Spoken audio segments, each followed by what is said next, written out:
My name is Dan Vega, and I'm here with Events Everywhere.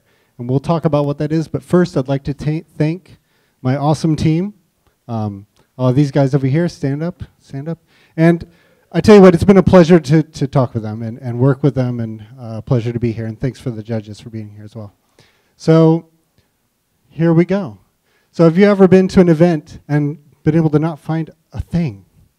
Or wonder where the bathroom is, or wonder where that great thing you want is? Well, what we're providing is event clarity. So when you go to an event with your smartphone, you can find what you're looking for. And maybe even the vendors can give you something special that you want to have. So our first look at this, we had this opportunity of producing an active brochure or an active map that you can use in your smartphone with geolocation, so that you can find your way around. And so those two players in there, the event coordinators, the people putting on the event, like Da Vinci Days, who we talked to the director of, or and the event attendees, which are the people who are going to it, like us. And so we can help them communicate. So we talked to these folks, and they all said that it would be brilliant as long as it was easy. So we really took that to heart. They also let us know about what they thought the vendors would do. And they said, you know, about a third of the vendors would buy what we're trying to sell. So let's look at what we're trying to sell in a minute. But first, the problem with the coordinators is that they are trying to create a map of their event, and they're trying, and they have to print it up, and they have printing costs that go up as they have more people coming. And there is software that they can use, and we saw software that was running from $3,000 to about $25,000. And everybody that we talked to said, you know, we are working with volunteers, and this is too much. And so we had to make sure that our price point is low enough. So our solution is to use Event Builder, which we built this weekend, which you can use a drag and drop interface to put booths associated with an event on a map. But since event coordinators and event attendees don't make enough money for us, we would have to charge as much as everybody else, $3,000 to $25,000, and so it'd be ridiculous. So what we did is we decided to add in vendors. So vendors, the people who run the booths, who want to have customers, are able to work into this equation so that we can increase the total market to $15 million. We can lower how much we charge everybody, and everybody's happier. Oh, did I click ahead when I wasn't ready? Look at that. So our minimum viable product needs to do three things, right? It has to support those event organizers, it has to support the vendors, and support the attendees. And the attendees need to find everything easy on their smartphone, which we have a mobile application now working that you can use to see the events where you're at. We need to make sure we help the vendors. The vendors, they want to engage with the people. And so one of the future thoughts with this is that you could, as a vendor, have a coupon that's triggered by the geolocation of the smartphone. So when you come around their spot, they can send you a little coupon. Hey, come to my booth. And of course, the event coordinator's happy because they get lower printing costs, and they have real-time map updates, and vendors that keep coming back. So our marketing strategy is to have fast customer capture by using these events to get a large amount of users. By the event coordinator is going to be helping to promote the software that they've used to organize all the booths. And then we are going to let those users find what they're looking for with their smartphone.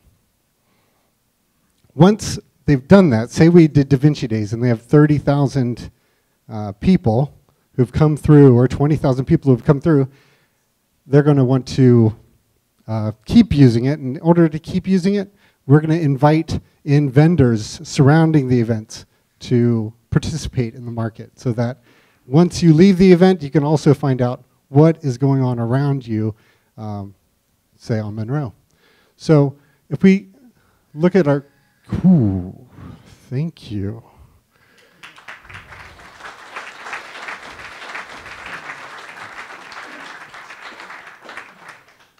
I guess there's a demo that can run a little bit while we're doing question and answer. Maybe this will alleviate some questions.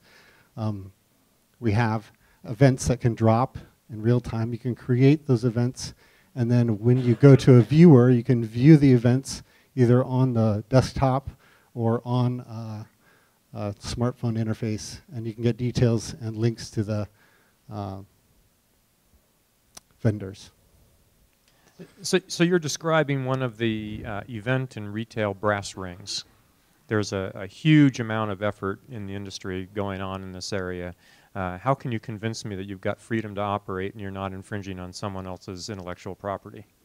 Ooh, I don't think I can guarantee you at this point that we're not infringing on anyone's intellectual property, but we are not copying anyone as far as the basis of our software. So we've taken what we see as a lacking of at least what's available locally and trying to implement it.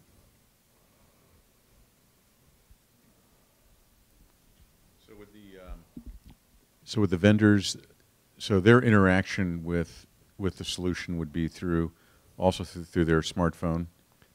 Not necessarily. So okay. The way that the initial business model works is that the event organizer puts the vendors' booths in, and then the vendors get a link in their email to input their vendor information. And then the way that we make money is that there's upsell packages to the vendors for being able to promote their business if they pay a little more. And so that would drive notifications to yes, that would be an example of one of the packages. Exactly. Okay. And then, I mean, did you how many different sort of event organizers did you guys go talk to? So we talked to a few event organizers. We talked to the people locally. So we talked to previous director of Da Vinci Days, two previous directors of Da Vinci Days, the Downtown Fall Festival, and the Saturday Market. And actually, we had people go out to the Saturday Market and talk to the booth operators there and also the organizer to find out what's going on. And this is really what they told us, that it would be great that they use spreadsheets and they use AutoCAD and they use ad hoc methods to put it all together. And so a solution that's inexpensive enough to use, they would adopt.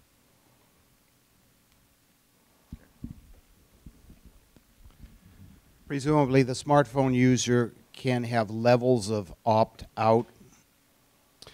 Well, that's an interesting thing. So if we haven't explored an opt-out kind of level, although you could imagine such a thing, right? Maybe that's a way to have the attendee also contribute. If I download the app, as yes. I walk down the aisles of the event, my phone is shouting at me like... Well, I think we have to find some balance between letting you know something you might want to know and being annoyed with what's going on. So I don't think annoying is going to happen, but yeah, it's in that space.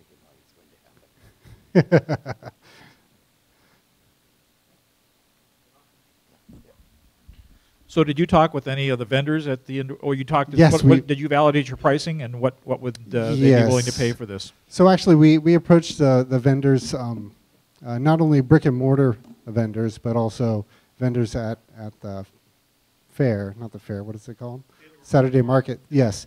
And so basically we said, $25 to $50, would you pay for some kind of outreach? And they said yes. Some of them said yes, some of them said they would never pay anything.